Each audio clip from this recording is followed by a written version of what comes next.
Boa noite. Podemos começar? Primeiro, eu gostaria de convidar os palestrantes aqui à mesa. Augusto, João Guilherme, por favor. Primeiramente, vem quase direto, né? Primeiramente, boa noite. Em nome do Centro de Documentação e Memória da Unesp, CEDEM, eu agradeço a presença de vocês em mais um evento, né? Os eventos desse ano do CEDEM fazem parte das comemorações de 30 anos. Né? Fazem 30 anos que nós organizamos, preservamos e damos acesso a um acervo que a gente costuma chamar um acervo que registra a resistência do povo brasileiro à ditadura militar e às outras formas também de opressão. É com muita satisfação que recebemos vocês nesse nosso ano comemorativo, esperando, né, que a presença de vocês fortaleça o nosso trabalho, que a presença de vocês fortaleça essa instituição que tem uma missão bastante gratificante, né, de preservar a memória do movimento social brasileiro. Antes de iniciarmos, só para avisar, tem uma salinha aqui do lado, para quem não conseguir sentar aqui, tem um telão e mais algumas mesas, pode ser que a gente fique um pouco mais à vontade. Né? Então, para quem preferir. Tem um café, né? E temos também hoje a divisão aí com o movimento aí de esquenta para a greve geral do dia 30. O tema de hoje é bastante significativo para todos nós, né? A greve de 17.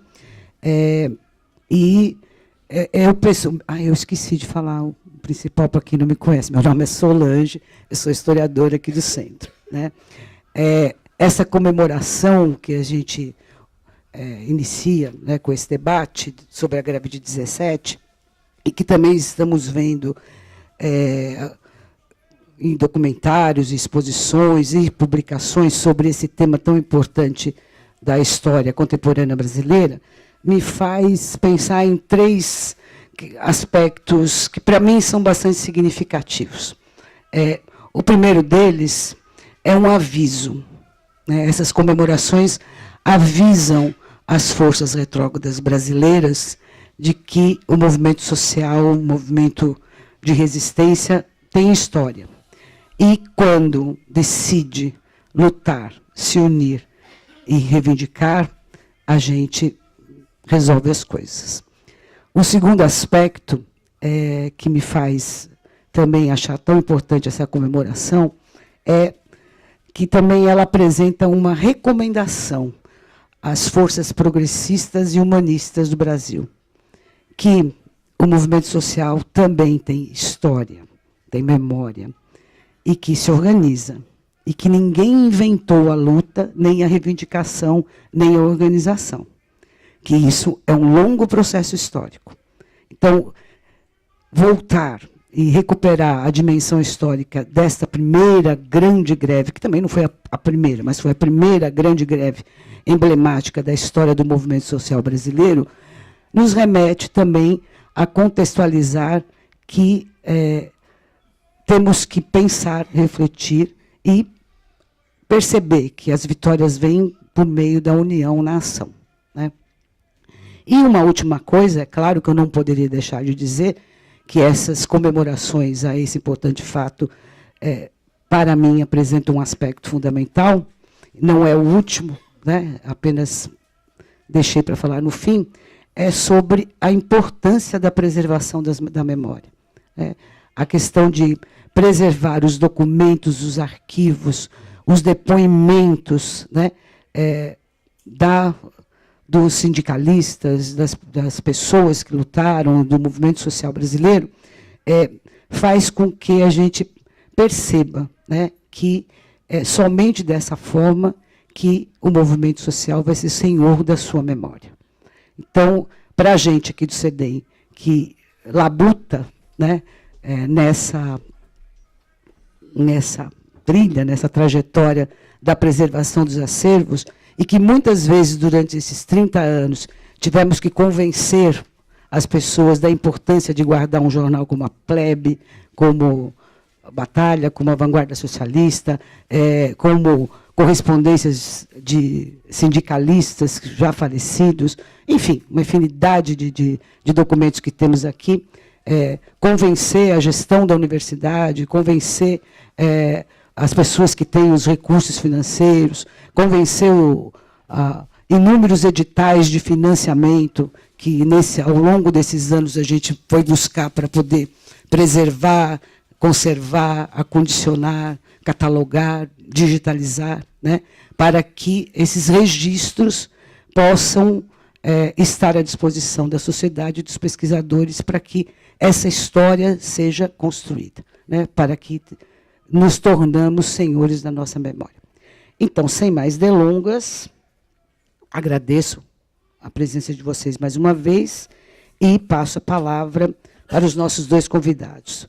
O professor Augusto Buonicore, que é historiador com mestrado em Ciência Política pela Unicamp, presidente do Conselho Curador da Fundação Maurício Grabois e autor dos livros Marxismo e História e a Revolução Brasileira, Encontros e Desencontros, Meu Verbo a Lutar, A Vida e o Pensamento de João Amazonas e Linhas Vermelhas, Marxismo e os Dilemas da Revolução.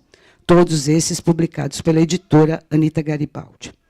E a João Guilherme Vargas Neto, que é jornalista e consultor sindical de entidades de trabalhadores. Então, passo a palavra para eles. Eu não sei como é que vocês combinaram, quem fala primeiro. Fica à vontade. O professor Del Rui está autografando que está sendo o lançamento do livro da greve de 17 do professor José Luiz Del Rui, né? Eu não sei exatamente se, quando terminarmos aqui, que vai começar, mas não estamos tão longe, a gente se organiza aqui, né? As pessoas vão sair, enfim, né? Mas não podemos esquecer que o evento, além da palestra, tem o lançamento do livro do professor Del Rui. Primeiro, agradecer o convite, estar aqui novamente no CEDEM, para tratar de um tema importantíssimo, que é o centenário da greve de 17. É emblemático, a gente está fazendo uma plenária aqui, do lado de fora está tendo outra plenária para preparar a greve geral, a segunda greve geral desse ano, 100 anos depois. Postando, como a Solange falou, que a luta dos trabalhadores é permanente e não pode parar, porque a vez que nós paramos, a burguesia, os patrões avançam sobre o nosso direito. Então, é muito importante que um evento como esse que se reproduza no sindicato, nas cidades, porque é importante resgatar a memória. Eu costumo dizer que a luta pela memória é uma luta pela hegemonia, né? As classes que perdem a sua memória estão sujeitas a serem subjugadas por outras. Não é à toa que a burguesia procura a todo momento apagar a história dos trabalhadores. E a luta nossa é justamente resgatar a todo momento a luta que foi travada, não foi só nos 100 anos, foi no Brasil nos últimos 500 anos. E a luta não começa em 17, não começa quando pisar os portugueses aqui. Na luta dos índios contra a escravidão, depois dos negros contra a escravidão. A luta operária é uma consequência dessas lutas que são centenárias aqui em nosso país. É uma honra estar aqui também com o João Guilherme Vargas, que é uma referência importantíssima no movimento sindical brasileiro, é um profundo conhecedor da história e da estrutura sindical brasileira, e com a Solange aqui, eu agradeço também, em nome a ela, estendo a todos os funcionários aqui do CEDEM, que têm feito um grande trabalho em relação à nossa memória. A greve 17, sem dúvida nenhuma, é um marco na história da classe operária brasileira. O Del Rui fala num depoimento dele que, de fato, é onde começa a se fundar, a se criar a classe operária no Brasil. Porque a formação da classe operária é um processo histórico, ela não nasce pronta. E 17 é um marco nessa construção da classe operária. Eu me proponho aqui rapidamente, em 10 primeiros minutos, tentar descrever, acho que vocês já conhecem, mas tem pessoas novas aqui que talvez não saibam, como era São Paulo, né, em 1917, né, nos primeiros anos do século XX. Primeira coisa, São Paulo era a segunda cidade do estado de São Paulo. E esse segundo era muito recente, porque até a abolição da escravatura, até a proclamação da República, São Paulo era a 5ª cidade do Brasil. Perdia para o Rio de Janeiro, perdia para Salvador, perdia para Recife, perdia inclusive para Belém do Pará. Belém do Pará, em 1900, era maior que São Paulo. Então, o crescimento de São Paulo foi muito concentrado entre as últimas décadas do século XIX e primeira década do século XX. Já em 18, 17, já era a 2ª cidade do Brasil, né? Graças à industrialização e graças também à vinda dos imigrantes para São Paulo. Chega de 1,5 milhão de imigrantes chegaram em São Paulo, entre na década de 60 do século XIX até o começo do século XX, mais de 1,5 milhão de imigrantes vindos da Itália, da Espanha, Portugal especialmente, que vieram para o Brasil. A ponto de, na composição da classe operária, nos primeiros anos do século XX, 90% ser constituído por estrangeiros. 90% da classe operária, em São Paulo, isso não é nacional, em São Paulo era constituído de estrangeiros. Acho que o Delroy coloca um pouco no livro dele, que às vezes é pouco tocado, porque a grande argumentação para a vinda dos imigrantes estrangeiros era uma suposta maior qualificação técnica por virem da Europa para trabalhar nas indústrias. Então, eles são mais qualificados que os trabalhadores nacionais. Hoje está comprovado que isso é uma falácia.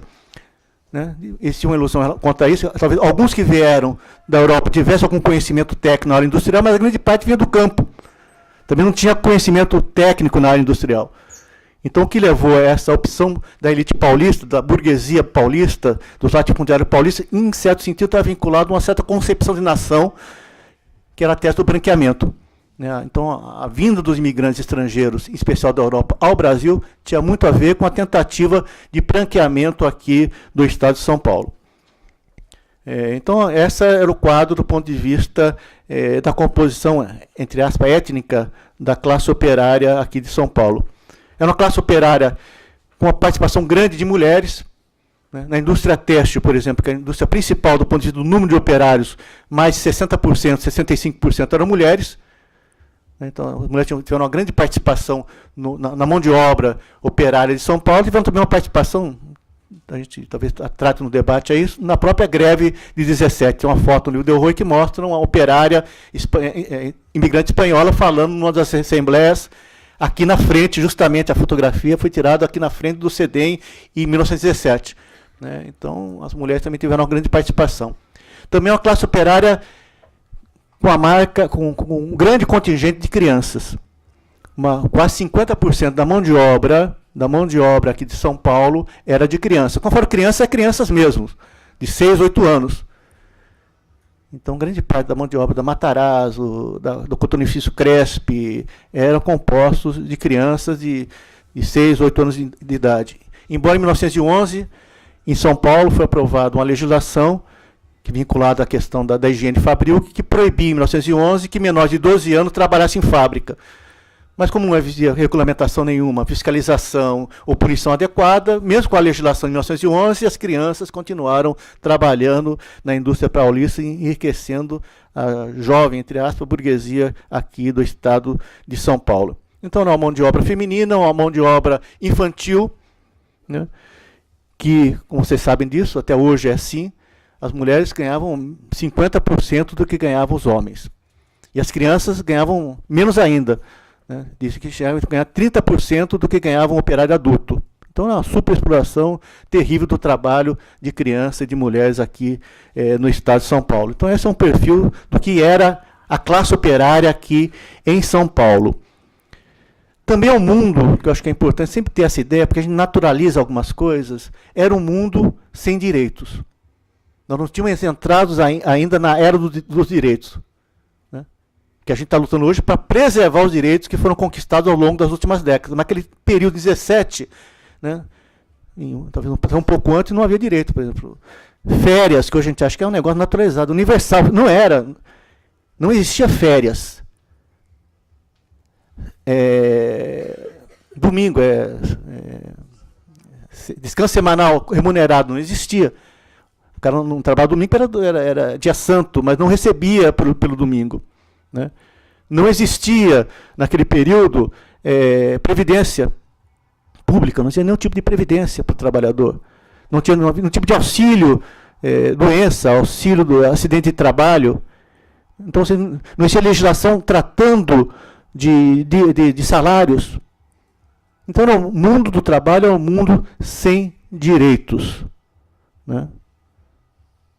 Os salários eram baixíssimos, baixíssimos. As jornadas de trabalho, como não havia regulamentação de jornada de trabalho, como tem hoje de 8 horas, era variável de categoria fábrica para fábrica, podia chegar a 14, 16 horas de trabalho diários.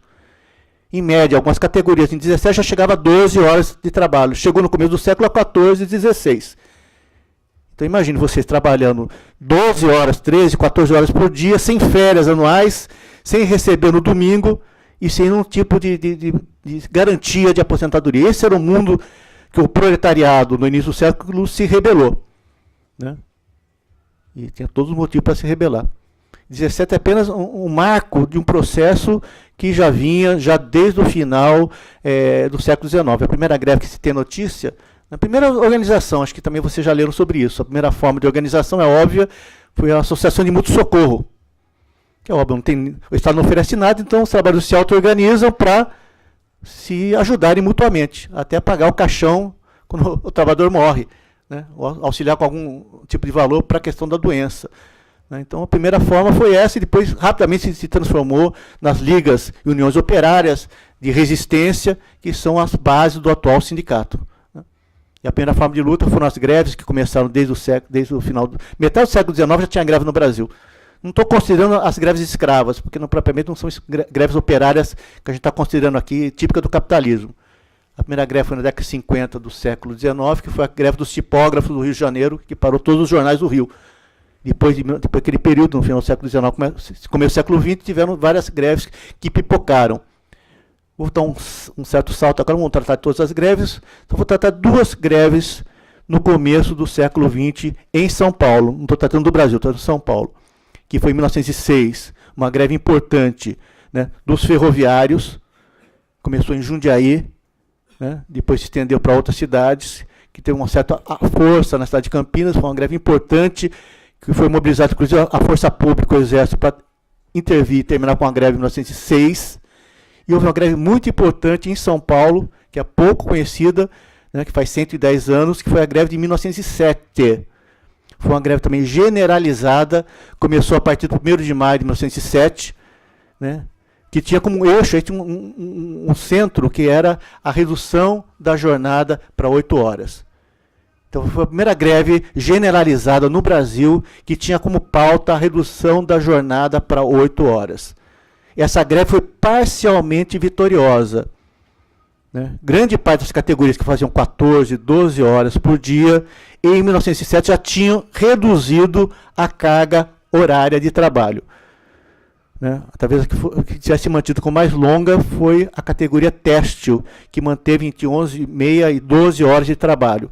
Mas várias categorias já em 1907, já através de uma greve generalizada de São Paulo, já tinham conseguido já um rebaixamento no número de horas trabalhadas. Fruto desses movimentos, foi criada em 1905, aqui em São Paulo, a Federação Operária de São Paulo, já sob influência do anarcossindicalismo. Um ano depois, era realizado o primeiro Congresso Operário Brasileiro e criada a Confederação Operária Brasileira, a COB, que é a primeira central sindical brasileira.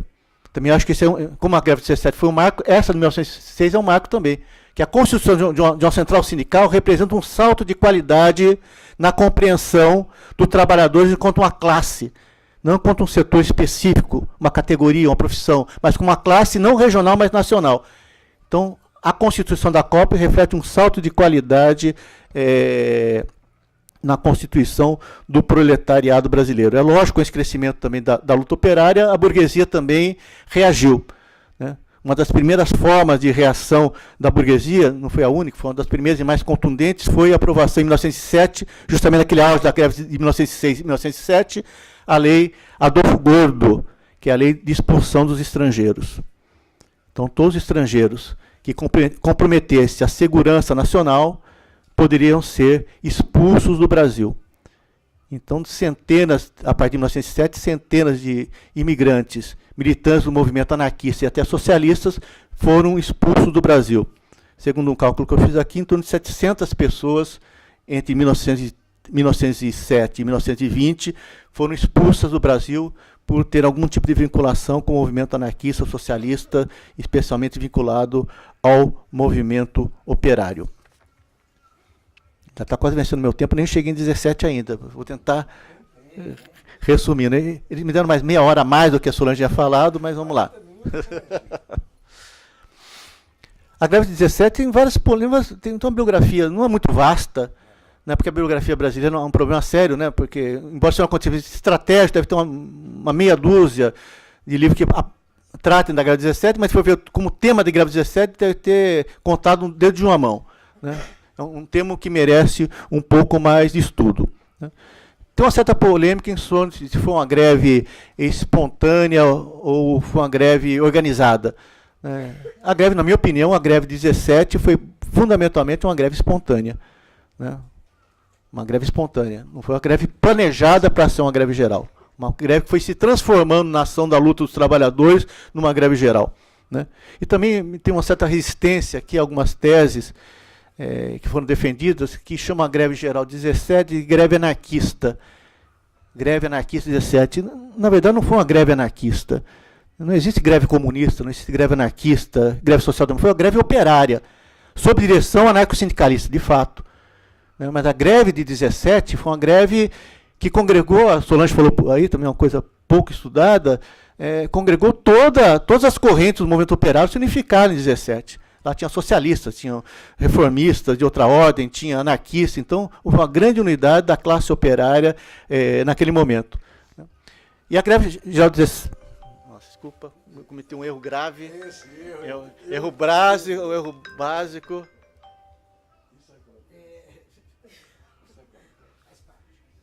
E a Solange, que é uma pessoa minha, que desligam os seus celulares aqui. Ela não falou e eu não levei a sério isso aqui. Ela falou assim, não pensou que o pessoal aqui fosse civilizado a ponto de automaticamente desligar e...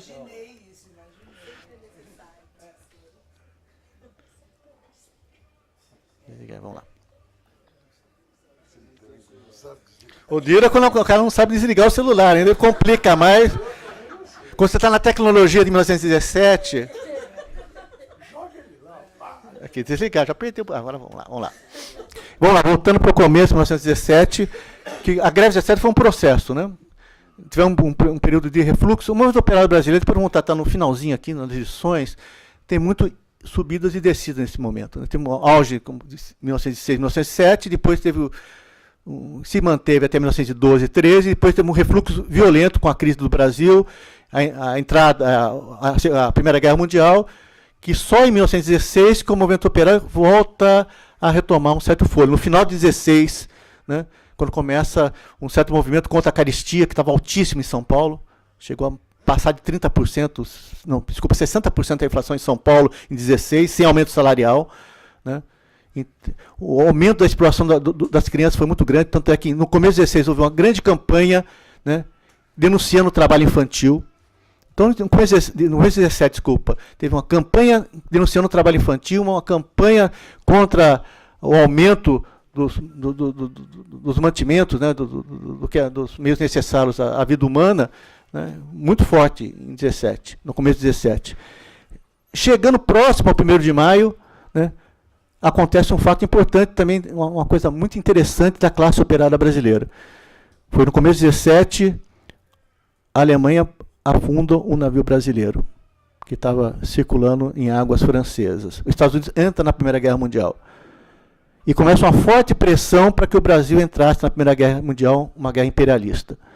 E a classe operária brasileira, desde 1915, tinha se unificado em torno da bandeira contra a guerra. Isso é interessante porque a grande parte da social-democracia europeia, né, dos partidos socialistas europeus na Inglaterra, na França, na Alemanha, defenderam a guerra. No Brasil, não.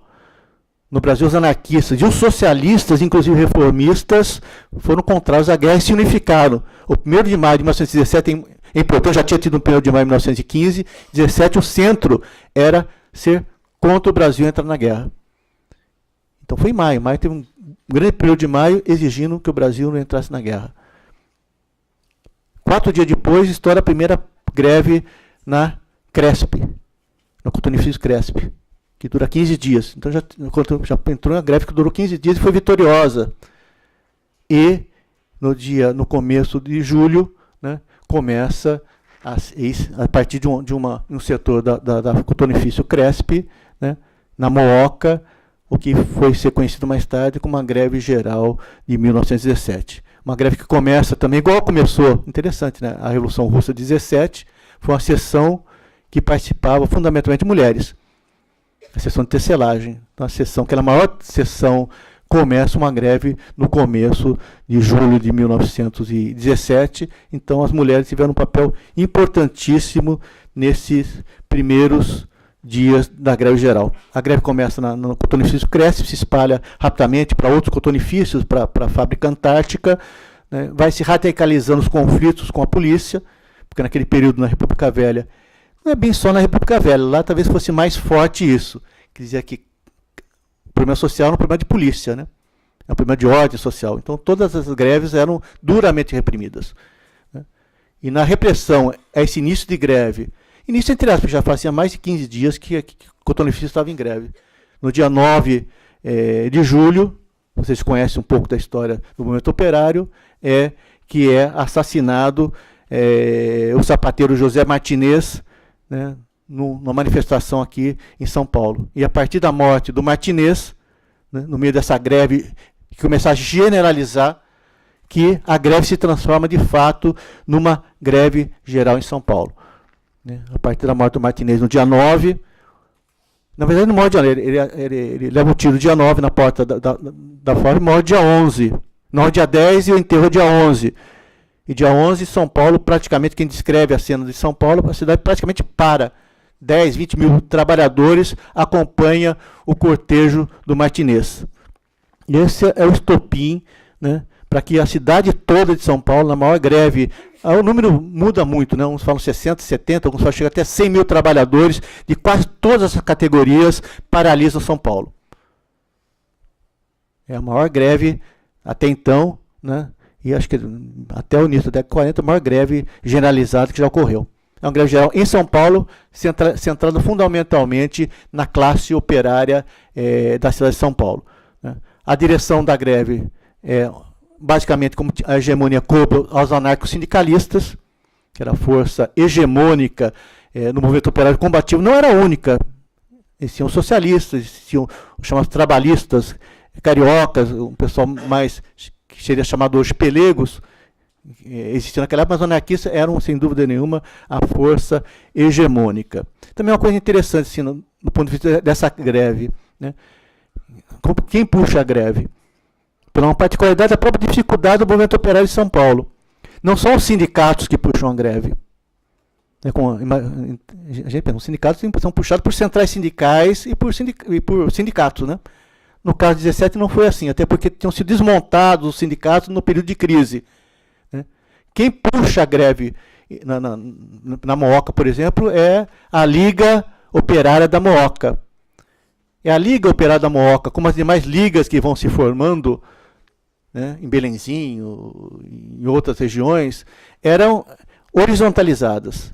Eram trabalhadores de várias categorias, né, não só até órgãos da imprensa operária se reuniam de maneira regional, né? Então essas ligas tinham esse caráter diferenciado, né?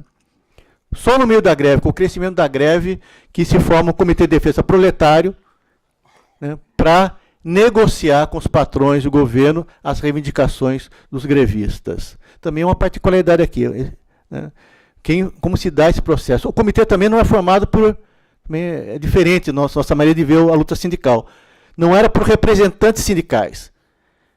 Esse Comitê de Defesa Proletária era composto, por exemplo, pelo diretor do jornal o Edgar Lenroth, que é da Plebe, o diretor do jornal Avante, que era um socialista, o Gigi Damiani, que era diretor do jornal Guerra Social, ou seja, então tinha representantes que não eram propriamente representantes sindicais, nesse comitê. Era um comitê que envolvia anarquistas, socialistas, mas não tinha representação sindical.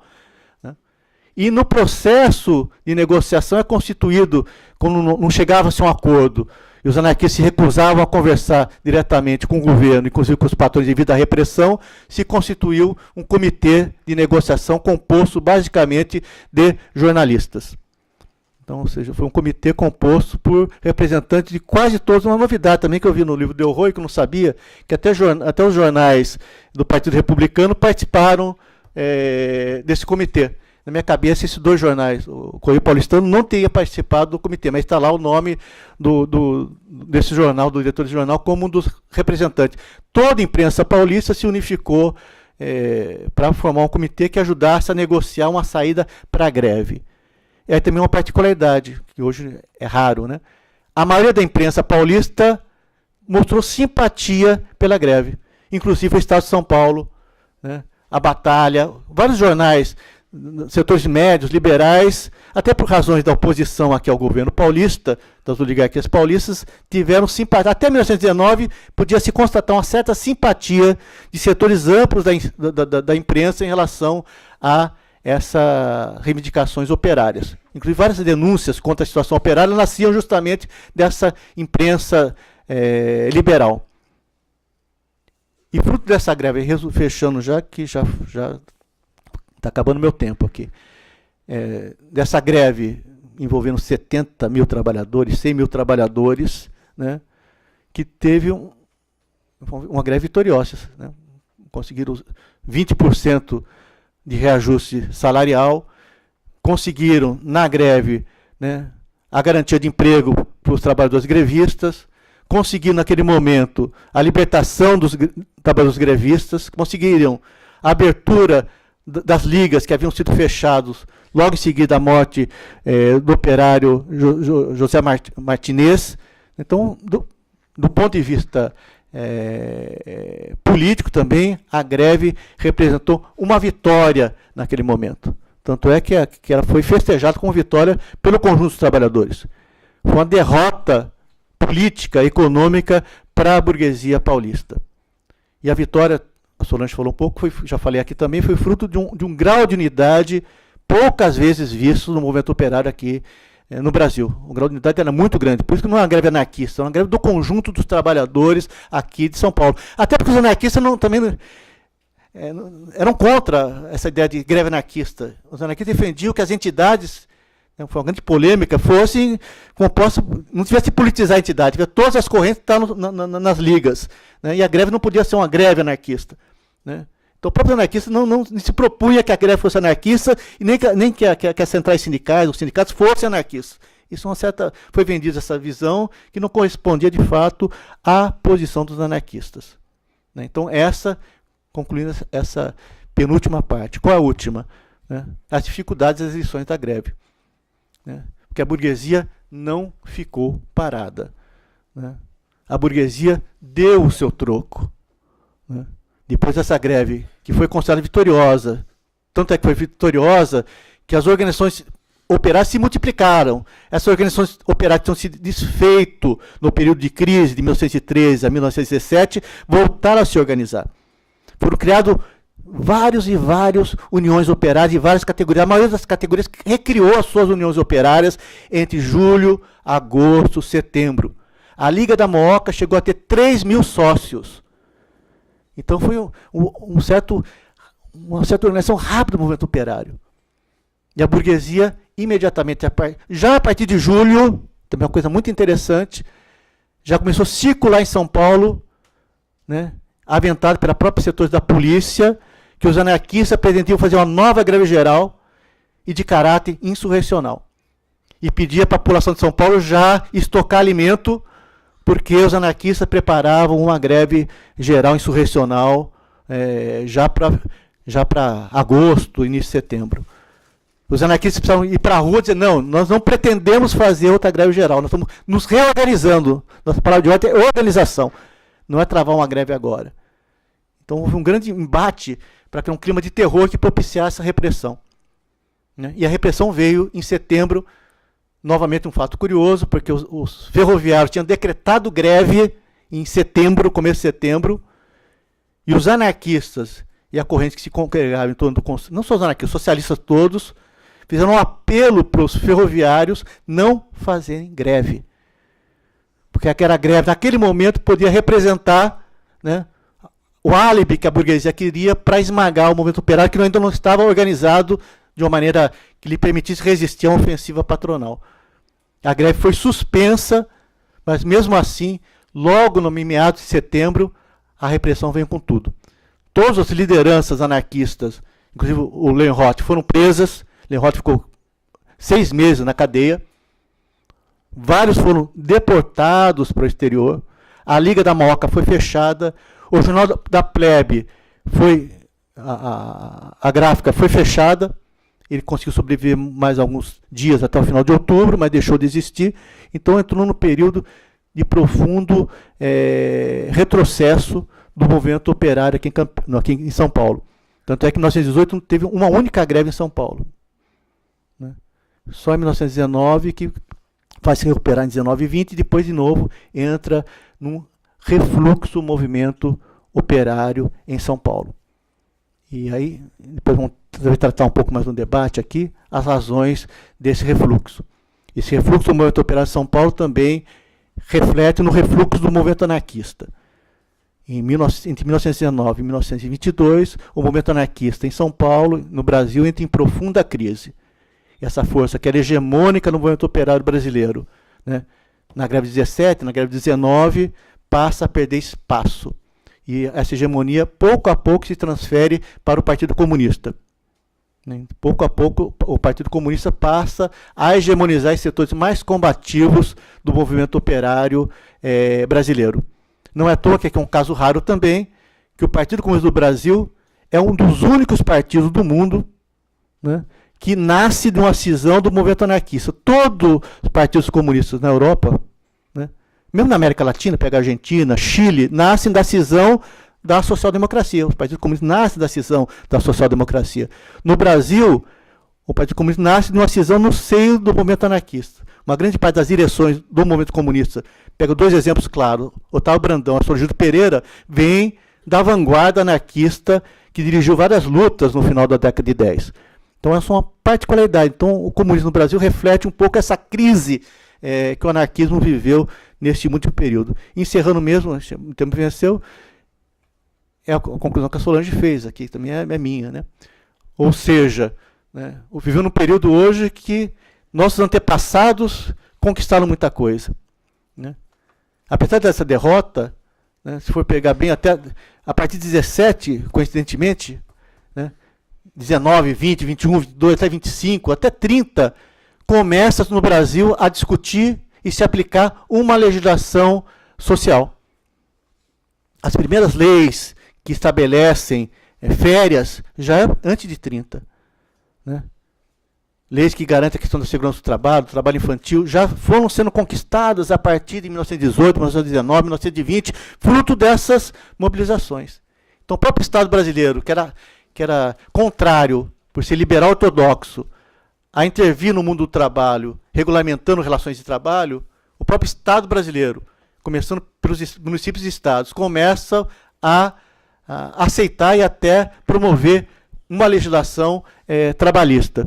Então, Vargas, em 30, lógico que ele consolida, amplia, né? Mas isso já estava no projeto, no plano, no programa dessas correntes socialistas anarquistas antes de 30 e já tinham começado a serem conquistados antes de 30. Né? Então, não foi dádiva de 30, não foi dádiva do Vargas, né? Foi conquistas, né, que foram arrancadas, às vezes, de congressos como esse, são vitoriosos ou derrotados, mas a burguesia viu que era preciso garantir alguns direitos aos trabalhadores. Porque ela também via não só o Brasil. Vamos lembrar que em 17 teve a Revolução Russa, 18 teve a Revolução na Alemanha, que derrubou a monarquia alemã. Depois teve 19 outra Revolução na Alemanha. Teve a República da Bavária, teve a República Socialista na Hungria, teve o Biênio Vermelho na Itália. Então, entre 18 e 20, o mundo estava enfervescendo, o socialista na hora do dia. E a burguesia brasileira olhava para fora e falava, não, é preciso tomar medidas para garantir alguns direitos, porque aqui pode virar uma Rússia, como alguns diziam.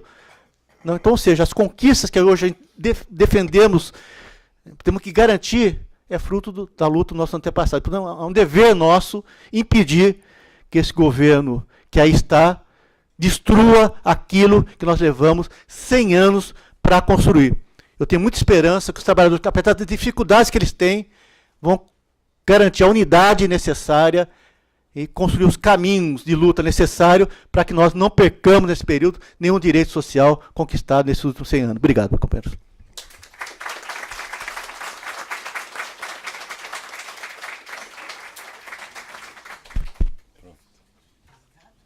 Acho que está ligado, né? Está ligado. Boa noite, companheiros e companheiros. Os agradecimentos de praxe, os elogios de praxe, o agradecimento por estarem aqui para ouvir. Que escafandro veste o historiador quando desce ao passado? Que gás enche o balão do historiador que ascende ao passado? Sejamos defensores da ideia do passado como embaixo, ou defensores da ideia do passado como acima. Seja para o escafandro, seja para o balão, tem que ter um ponto de referência. E esse ponto de referência é indiscutivelmente o presente, que é o tempo que existe. Toda vez que mergulhamos no fundo do passado, ou acendemos as píncaras do passado, nós estamos ancorados no presente, para o bem ou para o mal. E desse ponto de vista, e de uma maneira bem formal, eu saúdo a iniciativa do CEDEM, entre as várias iniciativas acontecidas no Brasil de hoje, de retrospectiva. Não digo comemoração, mas rememorância da efeméride de 1917. Saúdo também, com ênfase, o belo livro do Delroio. O Delroio escreve com a alma, e o livro do Delroio é bonito como ele. Ou seja, a gente pode dizer aqui que eu acho o Delroio bonito. Eu quero que vocês registrem algumas coisas de 17. Em 1917, não hoje, né? Em 1917, o Brasil tinha 25 milhões de habitantes. Eu vou falar números, pode contestar, eu te dou direito, 24, tá certo, é ordem de grandeza. O Brasil tinha 25 milhões. São Paulo tinha 4, 5 milhões. A capital, 500 mil pessoas. E têxteis em São Paulo, têxteis, 15 a 20 mil. Então, a primeira coisa que eu quero que vocês retenham é essa numeralha para formar a escala. São Paulo, hoje, capital, é 25 vezes maior do que era em 17. 25 vezes maior do que era em 17. 17 você tinha a Baixada onde moravam os trabalhadores e o lá de lá, quer dizer, o lá de cá, lá de lá, do Anhangabaú. Era, eu não posso usar a expressão, mas era um... Vocês entenderam? Era uma coisa pequena, era uma coisa apertadinha. Em 17, o Brasil declara guerra à Alemanha. Estados Unidos também. Canadá também, China também, é um fenômeno. Em 17, a Anita Malfatti faz a exposição de pintura dela, que causou o grande escândalo em São Paulo, com o Monteiro Lobato chamando mistificação ou paranoia.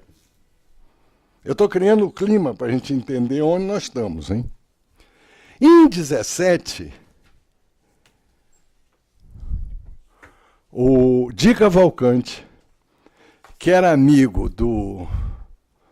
Me fugiu o nome, do Oswald de Andrade, eles dois eram amigos, eles alugaram a garçonnière famosa, que era o abatedor dos dois, aqui na Líbia do Badaró, que vai virar filme agora. Eu quero que vocês retenham o que está acontecendo em 17. guerra com a Alemanha, o tamanho do Brasil, da população, e tudo bem. Aí vem, vocês já tiveram, né? O Di Cavalcanti é amigo do Oswald Andrade. São liga, tá? Por que a greve de 17 em São Paulo? Por quê? O que, como hoje a gente, de escafandro ou de balão, sempre indo para o passado, hein? A gente procura entender o que houve. Foi um fenômeno de uma magnitude como não tem na nossa história. Por que houve isso? Repara, a gente fala na greve de 17, está 100 anos lá atrás. 10 mil pessoas, 15 mil, 100 mortos, é nada. Mas se a gente desloca o escafandro ou o balão para a nossa realidade, é uma coisa impressionante. Impressionante. Vocês viram aqui hoje a Praça da Sé. 2017. Em 1915, no 1º de maio, aqui nessa Praça da Sé, tinha mais gente do que hoje. A greve dos canteiros que estavam construindo a catedral, aquela catedral, deu base para uma das maiores manifestações da classe operária em São Paulo no período, em 1915. Então nós temos de pensar um fato que tem um peso. Por que a greve de 17 em São Paulo? Eu levanto algumas hipóteses. Eu fui de escafandro de balão, fui especular. Indiscutível, custo de vida, assambarcamento, fome. Para torturar vocês com números, se em 1913 a coisa fosse 100, em 1917 a alimentação era 139, 39%. O aluguel, 126%. Entende o que eu estou falando? Quer dizer, você pegar de 13 a 17, você tem 39% e 26%, 30%, 40%. E os salários, 13 continua 100, em 17, 86. Era queda e coice. Custo de vida alto e salário deprimido, não por deflacionar com o custo de vida, valores independentes. O salário em 17 era menor do que era em 13. Isso é fome. Trigo. Não é à toa que 3 ou 4 fatos espetaculares da greve foram as invasões dos depósitos de farinha. O Leon Rossi, aliás, foi processado e perseguido por ter comandado uma invasão de um moinho, um depósito de farinha. Essa questão tem que ser retida. A greve de 17 é uma greve de uma classe operária faminta, espoliada, vendo ao mesmo tempo, e aí o segundo elemento, a grande concentração e força que o capitalismo adquiria aqui em São Paulo. A Paulista estava sendo construída, palacete atrás de palacete, Brás, Moca, Belenzinho, fome. O segundo elemento é a concentração e a velocidade do capitalismo industrial aqui em São Paulo. Novamente torturo vocês com numerália.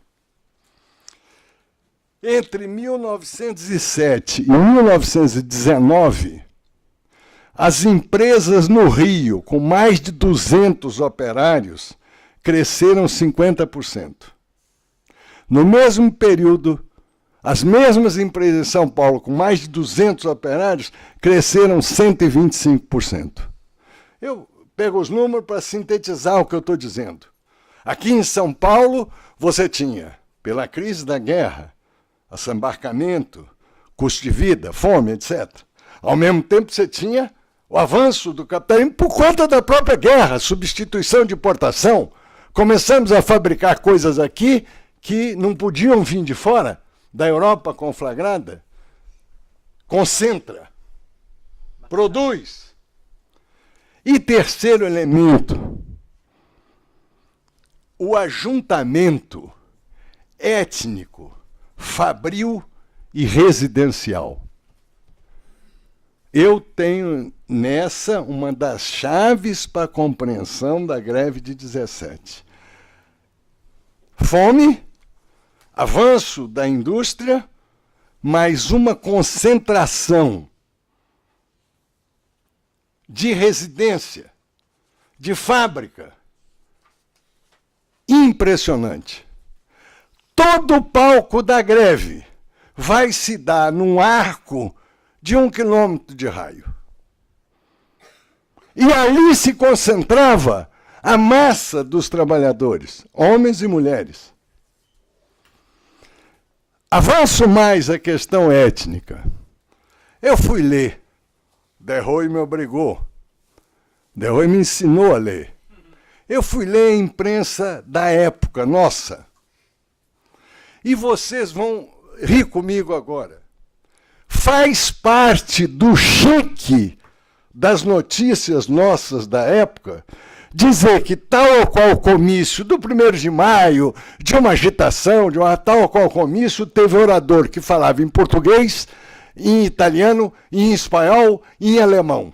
Sistematicamente, quando você quer julgar farol alto no evento, você dizia, houve oradores em português, em italiano, em espanhol, em alemão. A nossa classe operária foi etnicamente importada. Número. Aqui em São Paulo, em 17, o setor têxtil, aposta comigo qual é a porcentagem de brasileiros e brasileiras. Quem ousa chutar? Dá uma fábrica de 100. Quantos são brasileiros aí? 20. 20%. 80% da mão de obra fabril era não brasileira, disparadamente italiana. Segundão português, terceirão espanhol, tinha sírio também, o sírio fudido que continuou operário, não o sírio que virou Kassab. Esse ajuntamento, e eu dou uma contraprova para vocês. Eu vou mencionar aqui para frente um livro que foi feito em 19 por um dos dirigentes da greve de 17, que é o Hélio Negro, que é o Antônio Duarte Candeias, Tine o Chapéu. Era um corriscado. Ele, junto com o Edgar Leeuwenhoek, eles em 19 fazem um livro chamado Maximismo ou Bolchevismo, que é a primeira proposta no Brasil de socialismo como alternativa, a maneira deles. Esses dois, para fundarem a tese, eles demonstram o esquema de gastos de um trabalhador e sua família. Resumo da opereta. Resumo da opereta.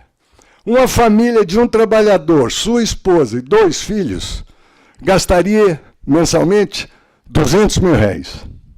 Salário médio, R$100 mil. Eu vou chamar a atenção disso mais à frente, mas o que eu quero chamar agora a atenção é que, em 19, ele não considera transporte no item das despesas dos trabalhadores, porque não existia. O trabalho era ao lado da fábrica. O item transporte, que foi o item que nos últimos 100 anos mais cresceu no padrão das despesas do paulistano, comida decai, lei de Engel, não o Engels, hein? Engel, um belga. Comida decai. Moradia, surpresa para vocês, é invariante no século. e transporte dispara, sendo hoje a segunda. Não tinha transporte. Por quê? Porque se morava junto do trabalho. Então, olha o que eu estou construindo. Fome, percepção de progresso e enriquecimento e ajuntamento étnico, fabril, de residência. Isso cria o caldeirão de 17. Isso cria o caldeirão. A gente pode até ver, com essa descrição que eu estou fazendo para vocês, como a coisa se dá. Como a coisa se dá. Por que que tem a invasão dos moinhos? Por que que se reivindica as entalhanadas não pagar a ação patriótica? A ação patriótica era uma cota, tipo Propátria, tipo Sistema S, que o patronato italiano recolhia dos seus trabalhadores. Mas se você tira 2% de quem está com 86 em relação a 100 e com a comida e moradia, né? Você está tirando o pão. Demonstrei para vocês, espero eu, o caldeirão da greve. Agora eu vou abrir a barriga do Tancredo. Vamos abrir a barriga do Tancredo. Espontânea ou dirigida, ou organizada? Essa é uma discussão canônica. E, por ser canônica, extremamente imbecil. Por causa do seguinte: espontaneidade pura é o céu. Organização pura é o inferno. A vida não é nem no céu nem no inferno, é uma mistura. Agora, eu dou para vocês uma demonstração adicional, feita essa cláusula, do caráter espontâneo de 17, contraposto ao caráter dirigido, induzido. Eu fui ler a literatura anarquista anterior a 17, aqui em São Paulo. Não há menção ao custo de vida.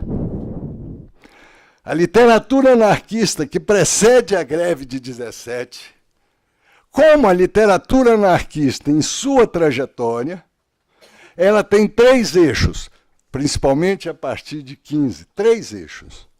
Internacionalismo, que chamaríamos internacionalismo proletário ou internacionalismo pacifista, doutrina e notícias sobre a organicidade do movimento. Esse é o tripé que estrutura a agitação anarquista precedente a 17. Contra a guerra, a doutrina, que é aquelas coisas de discutir o século dos anjos lá, a doutrina, e notícias do andamento da greve dos canteiros tal, da greve lá em Belém, etc, etc. Não há praticamente o registro da fome do povão trabalhador. A fome da mulher trabalhadora, da criança trabalhadora, não há. Vai acontecer na sequência. Exemplo, o livro do Hélio Negro e do Edgar Neuhaus, compreende? Aí já aparece o tema do custo de vida relacionado a salário, como o exemplo aqui que eu dei para vocês. R$200 a despesa, e 200 mil reais a despesa e 100 mil reais o salário médio. Essa ausência do tema nos deve chamar a atenção. O sectarismo revolucionário quase nunca é bom conselheiro, porque, sobretudo, ele é surdo ao que as pessoas realmente sentem, querem, sofrem. Aquela história de não me venha com a tua fome que eu tenho as minhas ideias, só funciona em momentos de crise revolucionária total. Mulheres. A capa do livro do Derroio é linda. Um bando de macho e uma mulher falando. Uma demagogia com a modernidade. Agora, por que na época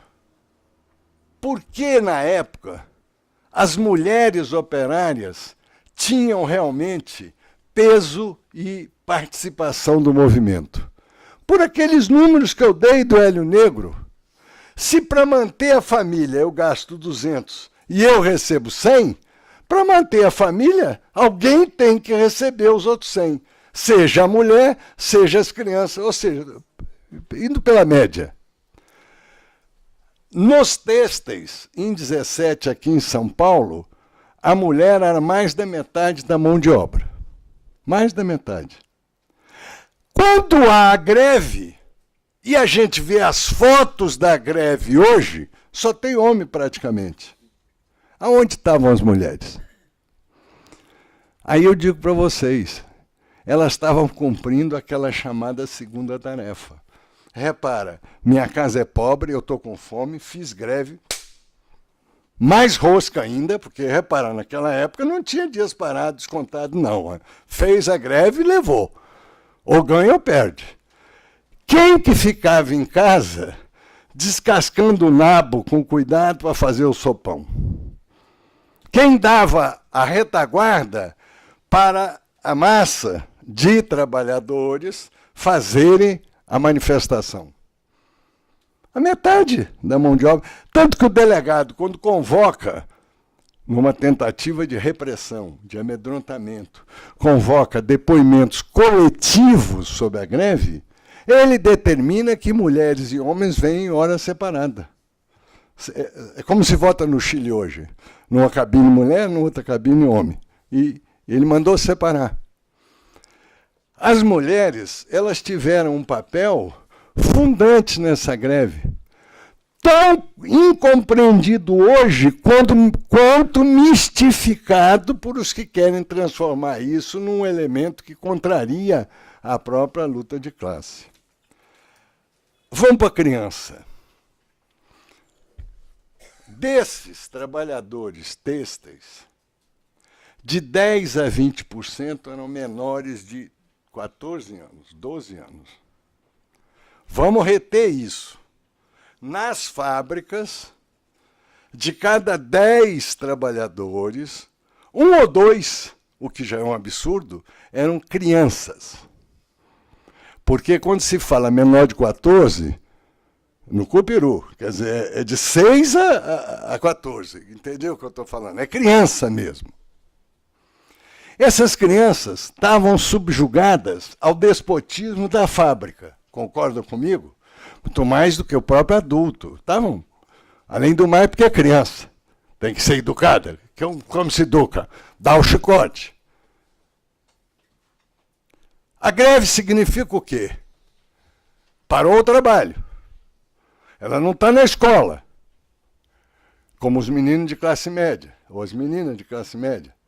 Parou o trabalho. O que acontece com essa massa de crianças liberadas da fábrica?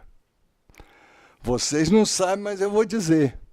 Foi o grande fato que aterrorizou a burguesia e a pequena burguesia em São Paulo. Sabe o que essa garotada fez? Trollou. Esse termo dá para ser usado? Trollou. Essa garotada foi o vetor de agitação que trollou a cidade durante a greve. O que eles faziam, as meninas e os meninos? Garotada, entrava num bonde, obrigava o motorneiro a acelerar. Obrigava o motorneiro a parar. Descia do bonde e fazia trole numa rua, batendo nas portas, tampando. Trollar. É o rolezinho. Esse rolezinho das crianças, eu estou quase fotografando para vocês isso acontecer. Isso causou aquele arrepio da classe média.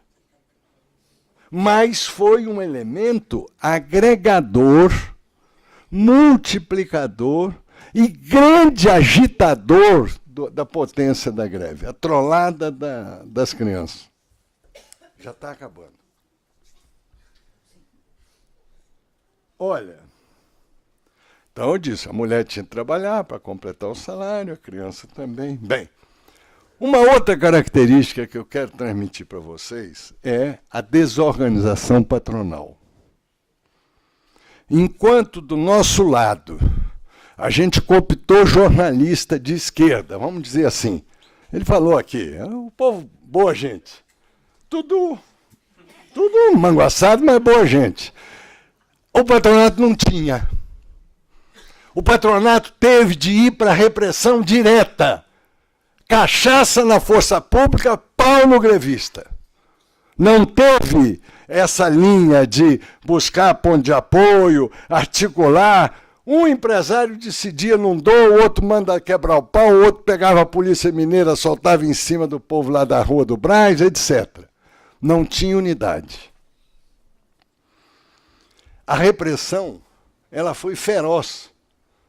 O Derroi, de maneira emocionante, para mim, ele foi ao cemitério do Araçá, numa reverência àquilo que a gente chamaria a brutalidade repressiva. Mortes às pencas, sumiço de cadáver. Isso que acontece até hoje com os pretinhos na periferia. Acontece até hoje. O assassinato indiscriminado. Repressão. A opinião publicada, ele já notou e é impressionante, não tem PIG. Não tem partido da imprensa golpista. A imprensa, assim como o patronato estava dividida, ela também estava dividida. No entanto, com o correr da greve, a imprensa, pelo peso do Estado de São Paulo, do Estadão, adquiriu uma posição, no mínimo, de negociação. Foi aí que ela intermediou as reivindicações, a repressão, porque o Altino Arantes já tinha cogitado, se não é que não fugiu, já tinha cogitado fugir de São Paulo. O clima era esse. O teu governador, o nosso governador da época, se não fugiu, cogitou de fugir. E as diferenças na intelectualidade. Aí eu quero contar para vocês uma coisa, não contem para ninguém. Fica só entre nós. Lembra que eu falei... Todo mundo está assistindo via internet. Lembra que eu falei lá atrás da amizade do Di Cavalcante com o Oswald de Andrade? Que eles tinham até um abatedouro junto na Livro Badaró. O Oswald de Andrade, em 17, fazia patrulha, que a gente chamará patrulha fascista, esquadra fascista, daí a 2, 3 anos, para espancar grevista de madrugada. E o Di Cavalcante, contrariamente, embora fosse amigo, ele conseguiu que a redação do Estadão descesse junta para impedir o espancamento de grevistas na frente do prédio. O exemplo, eu estou dando esse exemplo não para maldizer o Oswald de Andrade, porque depois ele vai virar de esquerda, vai até, digamos assim, namorar a Pagu. Namorar a Pagu. Pagu gostava de graxa. Mas, olha... O jornal dele foi atacado... Foi. Depois, para frente. Mas nessa época, em 17, imaginem como era confusa a situação ideológica. Era confusa, não era um negócio linear. Hoje você tem certos nortes. Você lê fulano e se situa contra. Você lê Beltrano e se situa a favor, mas naquela época, e daí? Era muito confuso. A intelectualidade perplexa se dividiu. Eu dei esse exemplo dos dois para marcar essa divisão. Consequências. Para terminar, agora eu estou terminando. Para consequências. Primeira delas, houve ganho real, houve resultado. Qualquer termômetro que a gente ponha, com referência ao ano base 1915, o índice do custo de vida elevou-se a 150 e o do salário a 140 em 1920. Presta atenção. Salário continua perdendo do custo de vida, mas você vê uma aproximação maior do que aquela de 140 e 86. Teve resultado, além do problema de proibição de trabalho de noite, começa a ter o controle de trabalho de menor, teve resultado. Depois vai ter o contragolpe. A irradiação. É impressionante. Deixa eu dizer para você, eu adoro o simbolismo em movimento. O auge da greve, dessa greve, que para nós, mitologicamente, envolveu de 40 a 50 mil operários e operárias, esse que virou o mito. O auge se deu no meados de julho. Meados do mês de julho. No meados do mês de julho, qual é a data efeméride? 14 de juillet. Não, 14 de juillet. É o dia da queda da Bastilha. Batata, companheiros e companheiras. As empresas vão entrando em greve como se estivesse amontoando em volta do dia 14 de julho. Porque a gente tem até o relatório do dia que as empresas entraram em greve, que a polícia produziu isso. Então, se vocês olharem, é espetacular. Ponha o 14 de julho, que foi um sábado em 17. Foi sábado, domingo, vazio. Mas em volta do 14, se acumulam a maior parte das empresas que fizeram greve do mês de julho. Digo para vocês, o simbolismo da queda da Bastilha foi mais eficaz, eficiente, presente na greve de 17 do que a Revolução de Fevereiro na Rússia. Era mais presente. A queda da Bastilha, como efeméride, como motivação, era mais presente do que o fevereiro na Rússia. O novembro não, porque nem tinha acontecido ainda. Outra coisa espetacular. Quando irradia, em São Paulo, irradia quase por ação à distância.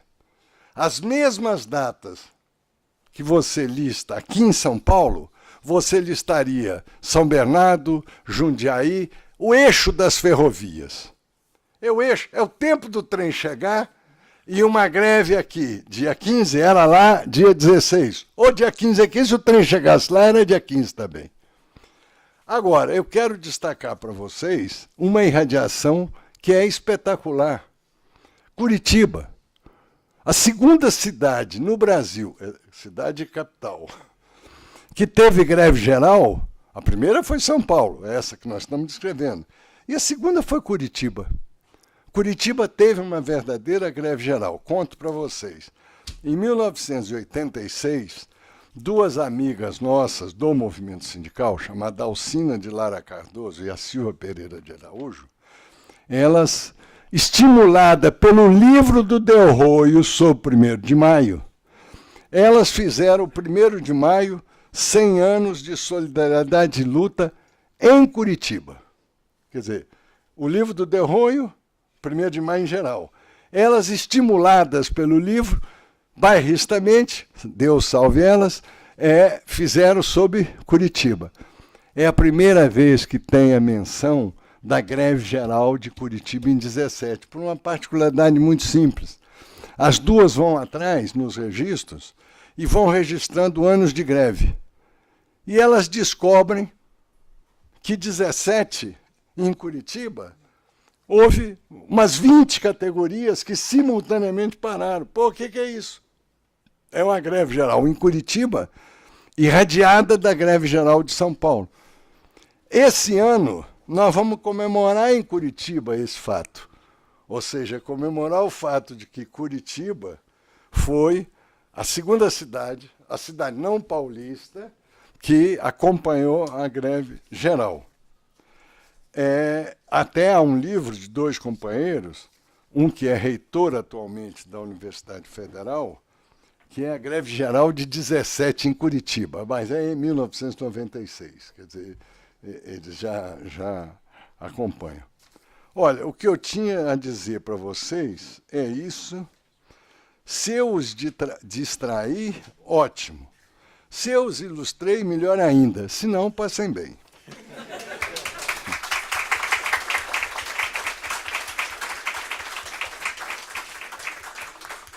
Maurílio. Bom, boa noite, companheiros e companheiras. Acho que como o companheiro João disse bem que nossa referência é o presente, né? Ainda mais para nós que ou para a grande maioria da população que conhece muito pouco desse período tão glorioso de 100 anos atrás, que fomentou as bases aí da nossa luta operária, mas, enfim, o que a gente conhece de mais recente aí, de exemplar, foi o dia 28 de abril. Então, eu pergunto para os companheiros da mesa que tipo de referência, enfim, diferenças e semelhanças a gente pode trazer do que a gente teve de recente aí, né? Perspectivas também. Mas, bom, muito se falou, né, sobretudo sindicalistas mais atuais, que a greve do dia 28 de abril foi a maior de todos os tempos, enfim. Que seria muito interessante a gente ouvir agora uma opinião bem mais abalizada dessa comparação. Obrigado a todos e todas. Ailton. Bem, nenhuma ressalva a fazer a fala dos palestrantes, que absolutamente rica, mas apenas para colocar para vocês, talvez, aí, João, professor, de um outro ingrediente nesse caldeirão que estava fervendo aí nesse período, e que é objeto de estudo de uma mestranda agora na PUC, que eu conheci o trabalho dela porque eu também me envolvi nessa discussão de 17, que era sobre o assédio sexual que as mulheres sofriam nas fábricas. Né? Então, queria saber, então, João Guilherme, se o trabalho dessa mestranda tem fundamento. Óbvio que tinha assédio. Boa noite, gente. Beleza? Firmeza? Eu queria, na verdade, fazer duas perguntas bem rápidas. A primeira, na fala dos dois, vocês falaram um pouco do movimento sindical, e inclusive citaram a formação da federação e depois da COB. Como é que vocês veem esse movimento sindical nesse momento, em comparação com o que é o movimento sindical depois de 30? Porque acho que, não sei se vocês veem se é igual, se é diferente, porque são formas diferentes de organização. Não sei, é uma pergunta, na verdade. A segunda questão é, de fato, existe um fla-flu aí sobre essa coisa da espontaneidade ou organização, mas na fala deu a entender que vocês caminham mais para a ideia da espontaneidade, da greve. Como pensar essa espontaneidade se existe a campanha pela carestia, a campanha depois pelo trabalho infantil, depois, a formação... Antes, isso precede a greve. Não. E você tem a formação das ligas nos bairros.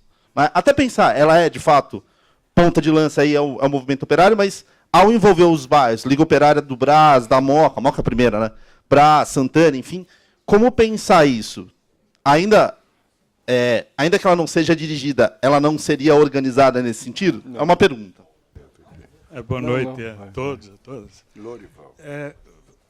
Foi destacado, né, a participação da mulher, ou ela foi citada, a da criança também, apareceram percentuais, né, mas a proximidade da abolição, né, eu acho que se falou pouco na participação do negro, né? Se falou pouco ou não se falou da negritude, né? Eu acho que isso daí é bastante relevante. E quando se falou em um raio de 1 quilômetro, né?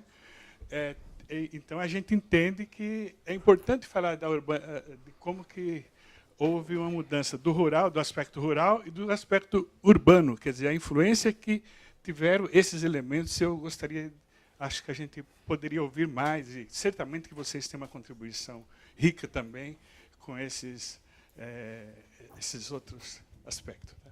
Obrigado. Primeiro, é sempre difícil fazer analogias, né? A greve desse ano e a greve de 17 são muito diferentes entre si. As condições da classe operária foi descrito aqui pelo João, eu descrevi, era completamente diferente. 80% estrangeira, trabalho infantil. Os sindicatos eram muito frágeis, né? Não se compara aos sindicatos de hoje. Né? Os sindicatos eram construídos, alguns autores falam isso, né? Daqui a pouco a matéria não foi reconstruído o sindicato dos vidreiros, para 2 anos foi reconstruído novamente, porque cada onda repressiva destruiu os sindicatos, tem que começar do zero e reconstruir de novo. A COB foi criada em 1906, só funcionou em 1908 e pouco tempo depois já estava desorganizada. A Federação em São Paulo também passou por várias reorganizações.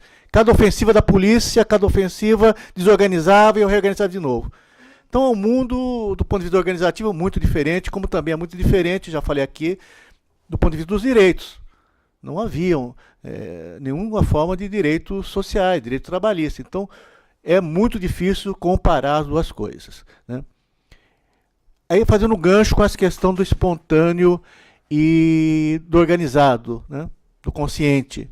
Concordo com o João, né? Acho que não existe, acho que o Lênin dizia isso, não existe espontâneo puro e nem o consciente puro, né? Na verdade, como falou, espontâneo puro só no céu, isso não existe. Mas existe uma relação entre os dois. Quando fala que é espontâneo, tem o seguinte sentido: não era planejado, como alguns autores tentam levantar, como greve geral. Não estava na pauta, quando começou o movimento, que aquilo seria uma greve geral. Ao contrário dessa greve do dia de abril, que foi programada como uma greve geral, ou dia 30, que foi programada como uma greve geral, né? Ou seja, como as greves gerais, em geral, a greve geral em geral, sendo redundante, fazem, é que marcam o dia e se constrói a greve geral. Nesse caso, não foi isso. Começou com a greve no Cotonofício Cresp, começou por ali, que foi se expandindo e se generalizando. E após a morte do José Martinez, é que isso se transforma numa greve geral em São Paulo. Então, nesse sentido que foi espontâneo. Lógico que existia organizações na fábrica, incipiente, mas existia. Já existia desde maio a Liga da Mooca, que foi criada justamente na primeira greve que teve no começo de maio, na própria Cresp, que foi se constituindo essa Liga da Mooca, né? Ou seja, existia certo nível de organização. Então, no espontâneo sentido não havia nada, lógico, não nasceu do nada, havia militância organizando, militância dirigindo. Nesse sentido, não foi espontânea, né? Então, existe uma relação dialética das duas coisas, mas o que predominou nesse sentido, na minha opinião, foi o espontaneísmo, né? Inclusive, é até interessante, porque a Greve Geral Insurrecional é um programa anarquista. É um centro da política revolucionária anarquista, é a Greve Geral Insurrecional. Isso não estava na pauta. É engraçado, até isso acontece muito pouco na pauta anarquista no Brasil, né? Aponta com até algumas pessoas questionarem se esse movimento realmente era anarquista ou era anarco-sindicalista, era sindicalismo revolucionário, né? Mas esse é um fato concreto aqui entre nós. Em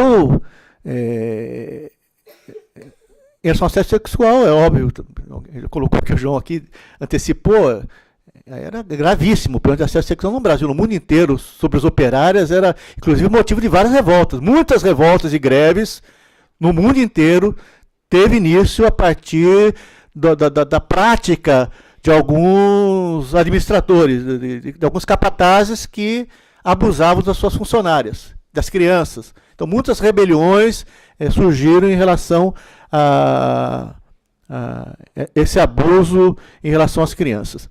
Voltando à questão também da comparação, acho que eu não tenho fetiche, né? Acho que algumas correntes intelectuais do movimento operário do Brasil tinham um fetiche em relação à chamada autonomia e liberdade sindical absoluta, né? No tempo antes de 30 que era bom, depois de 30 ficou tudo ruim. Acho que é preciso relativizar, porque não era tão bom assim, acabei de escrever agora, as condições eram muito difíceis, né? Os anarquistas, embora fossem pessoas valorosas, nós temos que valorizar a atuação dos anarquistas. A história não começou em 22, não começou em 79. Acho que existe uma luta pela hegemonia no campo nosso com a burguesia, mas existe uma luta pela hegemonia no campo da esquerda. Cada um tentando apagar o que a outra fez, né? Então os comunistas menosprezam os anarquistas, aí nasce o PT é completamente novo, a CUT é completamente novo, o novo sindicalismo não tem nada a ver com o passado, e rejeita em bloco toda a experiência anterior. Então, como eu já falei, não começou nem com os anarquistas, não começou com os comunistas, e muito menos com os petistas. A história da luta dos trabalhadores é secular, e cada um foi aprendendo com a história que precedeu. Então, esse é o nosso grande mérito, né? É resgatar. E, de fato, o anarquista teve um grande papel. Não se pode entender 17 os movimentos sem a atuação dos anarquistas. A gente tem muito preconceito em relação ao programa anarquista. Isso que eu falei, o anarquista não eram porra loucas. A gente anarquista, não. Até hoje pode ter alguns anarquistas porra loucas por aí. A gente constata, mas naquela época até tem alguns exemplos muito conscientes.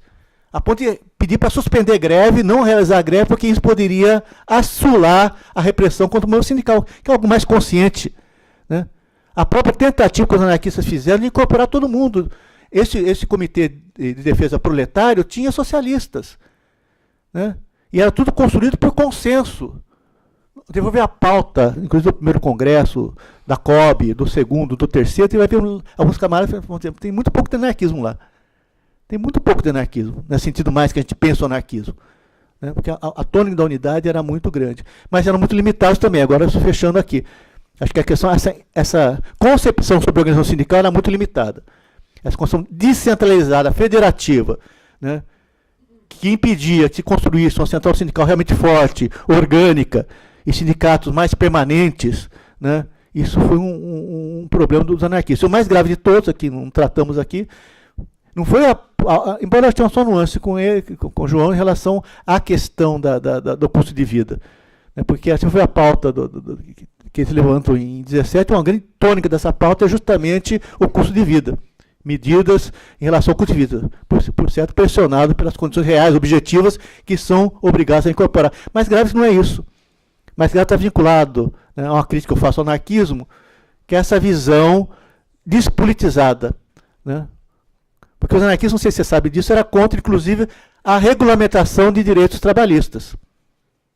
Eles não defendiam incluir na pauta a luta, né, pela incorporação, por exemplo, da redução de jornada, pela regulamentação do trabalho de crianças, pelas férias. Ele acha que isso é conseguir ação direta, juntamente com os outros patrões na greve que eles realizassem. Então, isso não estava na pauta deles, os direitos sociais. Como não estava na pauta deles, você vai ver, num país antidemocrático como é o Brasil, né, dominado por uma oligarquia como a brasileira, a pauta democrática estava excluída.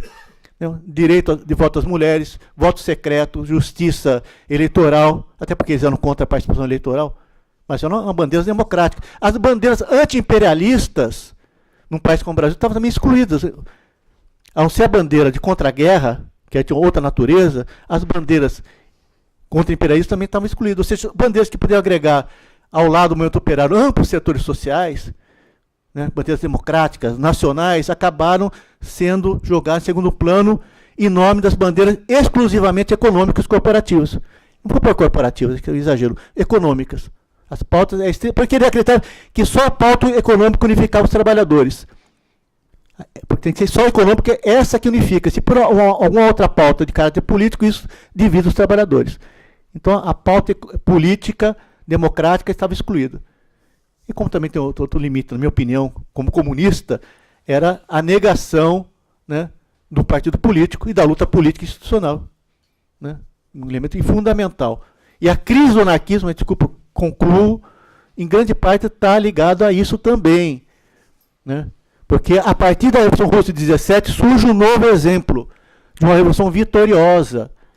Então já tem um exemplo de uma revolução vitoriosa. Então isso impacta fortemente no Brasil. Vocês não imaginam isso.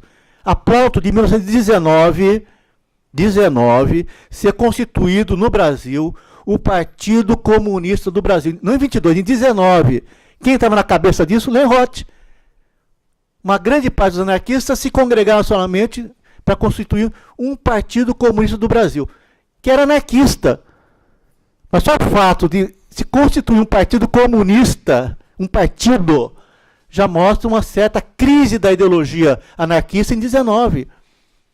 E a partir de 19 vai abrir deve ter partido ou não? Deve-se defender um governo socialista de transição, uma ditadura do proletariado ou não? Então, desses temas colocados pela Revolução Russa, o movimento operário anarquista se divide e em 22 vai se consolidar essa crise geral com a formação do Partido Comunista do Brasil. Ou seja, então um aspecto, a Revolução Russa teve uma influência muito forte para diminuir, até eliminar a influência anarquista no Brasil no começo da década de 20. Lógico que não acabou em 22 o anarquismo, continuou, mas sem dúvida nenhuma, né, se enfraqueceu muito a partir do final da década de 10 e começo da década de 20. E sobre o negro, né, de fato, já falei inicialmente que a própria composição da classe operária brasileira e paulista é fruto de uma certa concepção, de um certo projeto de nação, que não são os imigrantes culpados, né, mas, de fato, colocou para fora das fábricas a população negra. Para fora do setor industrial, a população negra. Isso teve problemas graves, né, porque os negros, um exemplo típico é Santos, muitas vezes eram regimentados para furar greve. Em várias greves no Porto de Santos, de imigrantes, o pessoal ligado aos negros que viviam nos antigos quilombos, né, pegava os negros para furarem a greve dos imigrantes brancos, entre aspas, do Porto de Santos. Essa própria criou um certo momento, um certo confronto entre a população negra e os imigrantes aqui em São Paulo, fruto dessa tentativa da elite branca de São Paulo em branquear, né, não só a classe operária, mas branquear o próprio Brasil, ponto. A gente tem que... O maior defeito seria anacronismo. O maior defeito de analisar historicamente é você tomar padrões, datações, épocas, preocupações, que não são congruentes com a época que você está analisando. Você está vendo uma coisa de 17 e mete nela ideias da agora, de 2017. É óbvio que você pode fazer descobertas surpreendentes, porém ridículas. Óbvio, vai acontecer, mas ridículo, porque não bate. Qual era a preocupação das pessoas que fizeram aquela greve? São inteiramente diferentes das preocupações. Pense, padrão de informação, padrão de vida social, experiência, inteiramente diferente. É uma coisa que eu chego a dizer que é chocante. 15 de março, 28 de maio, 28 de abril e 24 de maio, não foi feito por quem estava com fome. Deixa eu repetir isso. As nossas 3 grandes efemérides de 2017 não foram feitas por quem estava com fome. Quer que eu repita? Não foram feitas por quem estava com fome. Porque, felizmente, avançamos no Brasil para uma situação em que a fome não tinha caráter, a especificidade, a dureza que tinha em 17. É isso que eu estou dizendo. Então, é inteiramente diferente. A irradiação, os meios de comunicação. Vocês pensam que era fácil ir do Brás ao que é o Espigão da Paulista? Passava pelo Ganhambaú como? Uma parte ainda era de Tauba. Eu sei que é Tábua, eu falo Tauba para esquentar. A gente não pode ser anacronista. E aí que eu chamo a atenção. Quando o português respeitou as Índias? Quando o dono de escravo e o seu chicoteiro respeitou as negras? Quando que aqui no Brasil respeitou-se a mulher? Historicamente. É uma história de desrespeito total. Vira e cala a boca. Tá com problema? Vira e cala a boca. Aqui em São Paulo, o bandeirante, quando a Índia gritava e o filho da Índia gritava, ele mandava julgar para o cachorro. Era normal. Joga para o cachorro. Quero dizer, elimina. Então, nesse contexto, como é que você vai ter uma fábrica de um filho da puta italiano que veio fazer o Brasil ganhar os tubos aqui de repente, e ele vai respeitar as mulheres na fábrica? Se aquilo é o harém dele, ele leu lá nas histórias do Casanova, que o outro tinha harém, o outro tinha harém, o italianinho chega aqui doido para ter um harém também. Quem é que é o harém dele? Cotonifício Crespi. Nem sei. Eu estou fazendo aqui, posso estar fazendo até um falso. Mas é um padrão. Entendeu? É anacronismo a gente pensar ideias de hoje, naquela época era brutal. Mas o que eu quero dizer é que mesmo naquela época, o sexismo, ele era extremamente uma expressão da luta de classe, da situação de classe. Esse negócio de classe operária era tão difícil no mundo em geral que eu sou solitário a dizer para vocês que em fevereiro de 17, na Rússia, as operárias da fábrica Putilov foram à rua não para comemorar o Dia Internacional das Mulheres. Na época, elas foram para comemorar o Dia Internacional das Operárias. E ao longo de um século, nós vimos essa translação, a classe sendo substituída pelo gênero, com todos os problemas que isso acarreta. É uma cautela que eu tenho. Tem uma carta do Engels, o Arthur, essa eu tenho que falar. Tem uma carta do Engels para o Carlos Marx. Os dois vocês conhecem, né? O Engels escrevendo para o Carlos Marx. E ele diz assim: ô Carlos, está surgindo um problema grave aqui no Partido Social Democrata, etc., porque foi publicado um livro que defende o homossexualismo entre os trabalhadores. Isso o Engels escreve para o Marx. O Marx responde para ele: é sério. Aí o Engels volta a escrever para o Marx: ó, nós que somos da bandeirinha triangular, nós não temos nada com esse partido, não. Repara, na época, será que nós leríamos isso como uma brincadeira de dois, não é, malucados? Ou se é lido hoje como o sexismo dos dois, percebe? Tem um companheiro nosso aqui do Brasil que, quando meu filho contou essa história para ele, ele travou na mesa, porque ele achou impossível o Marx e o Engels trocarem esse tipo de informação. Travou na mesa. Nós não devemos ser anacronistas. Isso... Sim, porque entra essa coisa que você falou do negro. Repara que coisa interessante. Objeto de estudo, greve de 17. Greve de 17 não comparece negro. Óbvio, por uma razão muito simples. Como em 17, a massa de ex-escravos existia no Brasil, não na fábrica nem no Belenzinho. A greve de 17 ela foi urbana. Urbana. Miolo da cidade. O miolo pobre da cidade. Mas muito concentrada, é o que eu tentei demonstrar aqui, concentrada etnicamente de estrangeiros, mas não com os habitantes brasileiros. Repara uma coisa, gente, olha, 1900 aqui no Brasil, 1910, qualquer analista acadêmico, se existisse a USP na época, faria uma tese elentada para dizer: esta porra não vai dar certo, esse país não vai dar certo. Olha por quê. A massa fundamental de trabalho humano, recém-liberta da escravidão, dispersa, sem direito, sem cidadania, sem capacidade, dispersa. Aquilo que o Darcy, eu vou usar o Darcy, porque senão vocês vão dizer que eu estou exagerando. O Darcy dizia: pior do que se faz com boi, porque não há bezerro solto no Brasil, mas nego solto tinha. Libertou da escravidão e soltou no pasto. E a mão de obra não falava a língua, a nossa língua. Pergunta se tinha direito? Não tinha direito por nenhuma. Não tinha. Então, repara, como é que em 1910 algum pesquisador da USP traçaria o roteiro do Brasil? Não vai dar certo.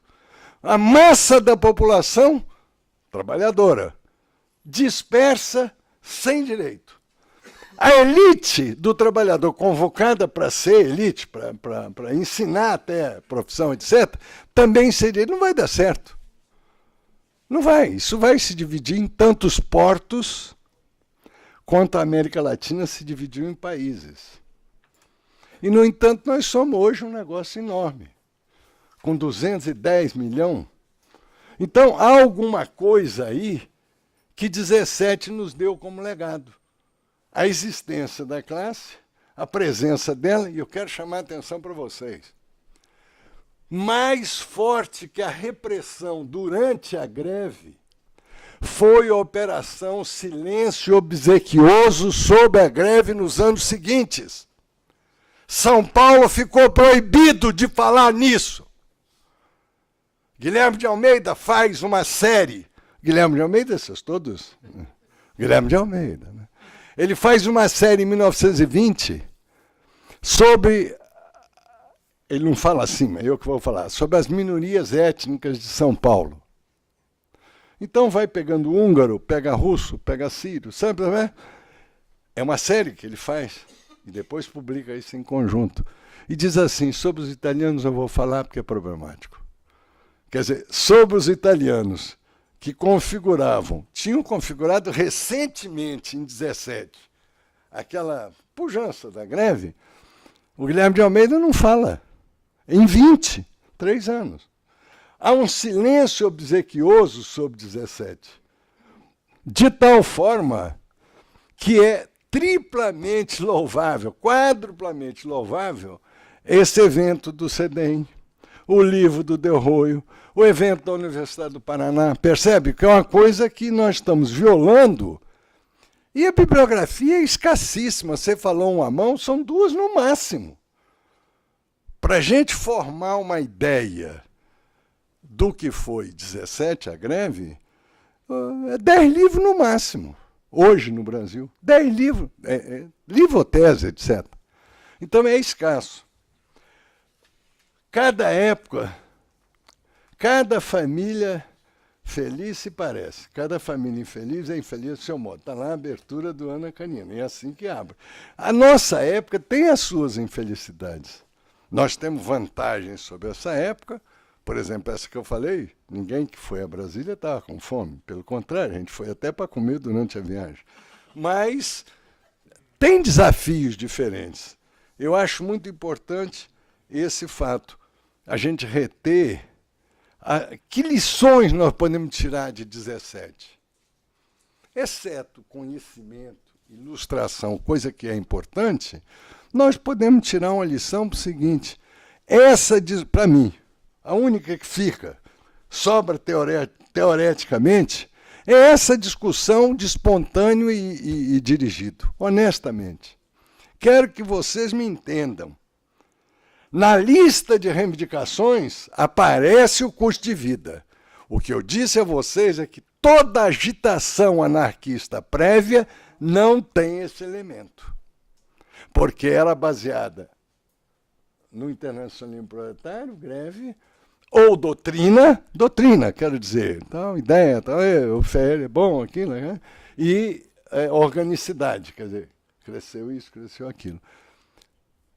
Esse fato mostra o seguinte: quem quer dirigir tem que saber o que o dirigido precisa, quer, se dispõe, porque senão a gente vira pura e simplesmente aquilo que, de uma maneira injusta, passou para a história.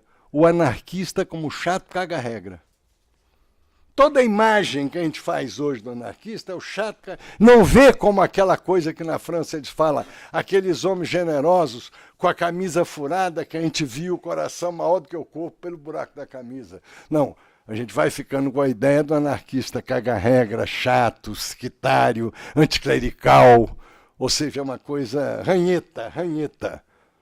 Tinha anarquista ranheta, como tem comunista ranheta, como tem petista ranheta. Isso é verdade. Ranheta faz parte da estatística da população.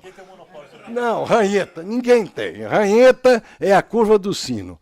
Agora, se a gente valorizar, tu imagina o que era, em 17, você fazer um movimento que você podia ser morto?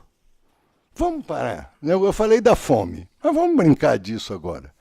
Eu vou para a passeata. Essa putadinha estava aqui na Sé. Eles sabiam que ninguém ia atirar neles. Isso não dá uma diferença? Agora, tu imagina, 100 anos atrás, os canteiros que estavam construindo a catedral, quando vieram para comemorar o 1º de maio, pararam aqui, podiam levar tiro e levaram. Esse comício aqui foi dissolvido a bala. Essa foto é linda, mas o que acontece na sequência? Então a gente tem que pensar que esses anarquistas tinham também um coração, e culhão também, né? Eu sei, tem, mas moderadamente. Tem o gosto da democracia.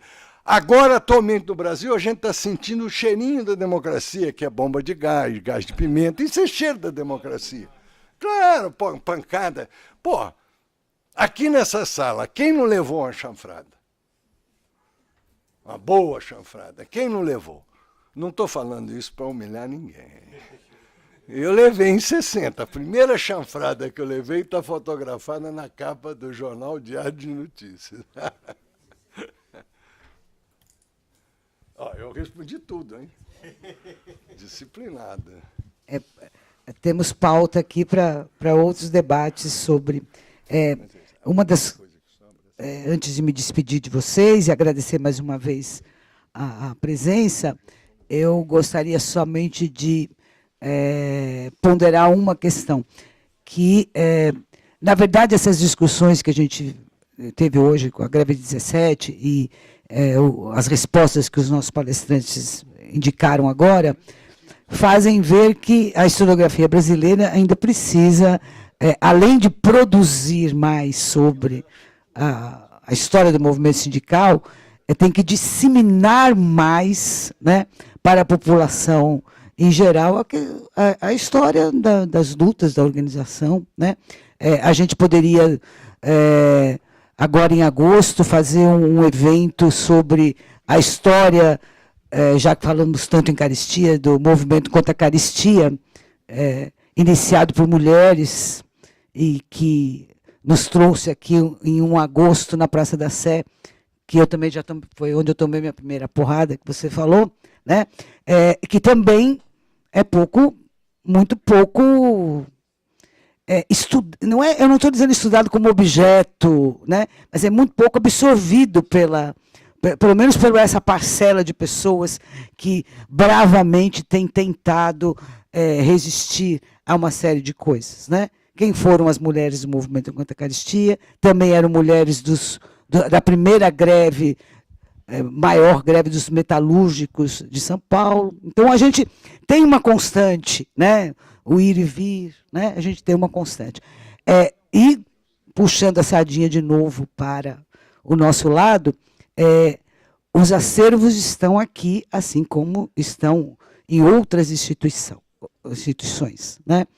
Os acervos que permitem que os historiadores possam interpretar e disseminar para a população o que nós construímos durante esse tempo todo, né? Só para vocês terem uma informação, foi aprovado no Senado e agora foi para a Câmara uma lei que regulamenta uma outra lei já de 2012 sobre a digitalização de documentos, e agora parece que esse PL 126, 426, uma coisa assim, ou 176, que agora vai para a Câmara, a título de informação e de disseminação também. Por favor, vão falando por aí, né? Multipliquem. O Estado brasileiro, por meio dessa lei, autoriza a destruição dos documentos que forem digitalizados. O que significa isso? Significa que, se uma instituição arquivística não guardar, por exemplo, com normas de preservação de segurança digital, que a gente está há 1000 anos-luz de ter nesse país, em qualquer tipo de instituição, a gente não vai ter contato com registro nenhum de nenhum órgão público, como o DOPS, como a polícia, como falou assim, vi lá nos registros da polícia de quantas greves teve. Não vai ter mais isso, não, porque se puder digitalizar e jogar fora, e não ter, mesmo a lei dizendo, não ter a salvaguarda de infraestrutura, de tecnologia para a preservação do documento digital, é um assunto muito sério, né? Os acervos permanentes dos órgãos públicos, e se os órgãos públicos abrirem essa chancela, vai embora todo o resto, né? Mesmo nos companheiros, né? Mesmo nos companheiros, sindicatos, partidos, a questão da preservação, e eu já vi muita gente dizendo, não, digitaliza tudo para jogar fora, né? Jogar fora sem digitalizar. Então joga fora mesmo, né? Não.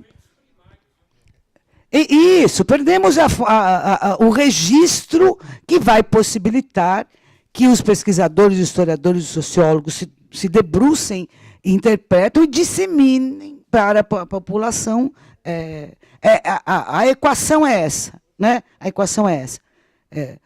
Como, para terminar, memória é uma atividade do presente, é no presente que a gente decide o que vamos deixar para as futuras gerações. E hoje está indo para a Câmara um projeto de lei que indica que os documentos digitalizados podem ser descartados. Tem várias ressalvas, vários destaques nessa lei. Mas é só para... veio na minha cabeça agora, eu fiquei com vontade de conversar isso com vocês, né?